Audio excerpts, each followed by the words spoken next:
السلام عليكم ورحمة الله وبركاته. ازيكم حبايبي؟ عاملين ايه؟ يا رب تكونوا بخير وبأحسن حال. كل سنة وانتم طيبين بمناسبة الشهر الكريم. لايك بقى وشير وسبسكرايب لأكلة في مطبخي. النهاردة هنعمل مع بعض الكنافة بالكاستر بطريقة سهلة وبسيطة. اول حاجة هنعملها هي الشربات. هجيب كوبايتين سكر،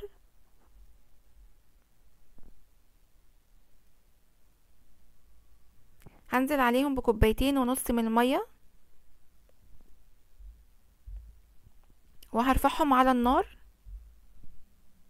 لغاية الغليان. اول ما تبدأ تغلي معايا هنزل عليها بعصرة ليمونة، وهنزل عليها بالفانيليا.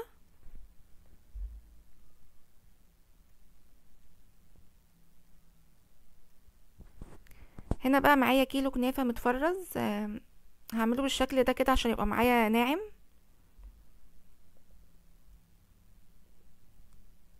هنا خلصت اهو، هنزل عليه بكوبايتين من السمنة. مقدار الكيلو نزلت عليه مقدار بكوبايتين من السمنة. واهم حاجة ان احنا نشرب الكنافة كويس قوي بالسمنة بتاعتنا.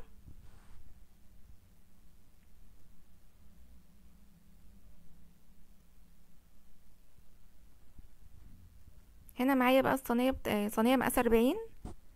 هنزل عليها بشوية سمنة،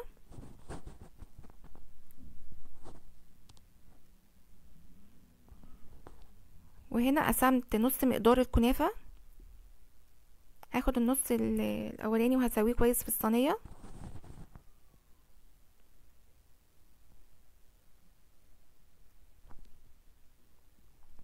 وهحاول ان انا اعمل لها جوانب من الجنب، اعمل لها حروف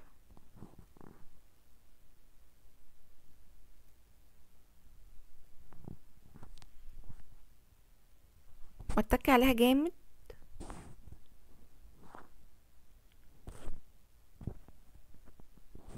بعد ما خلصتها بقى هبدأ اعمل الكاستر. هنزل باربع كوبايات من المية،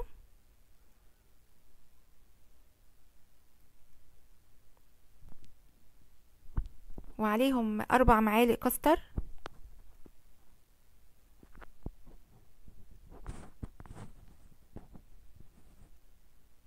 وعليهم 4 معالق من السكر. يعني لكل كوباية مية معلقة كاستر ومعلقة سكر. 4 كوبايات مية و4 معالق كاستر و4 معالق سكر، عشان ما يبقى السكر زيادة.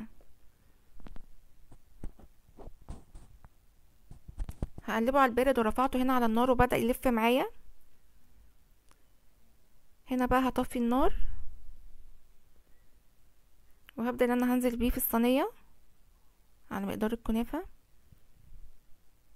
وهسويه بالراحة بالشكل ده.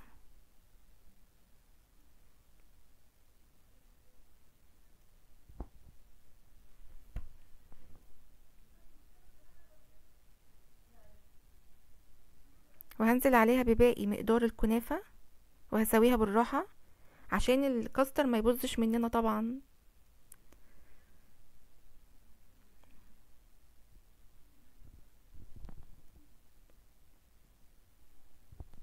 هنسويها بالشكل ده كده بالراحة.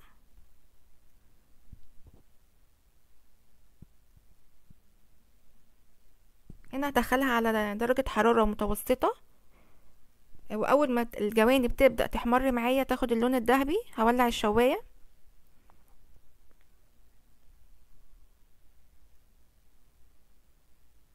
وهتطلع معايا بقى بالشكل الجميل ده. طبعا انا نزلت عليها بالشربات وهي سخنة. ننزل بالشربات كله ونشربها كويس.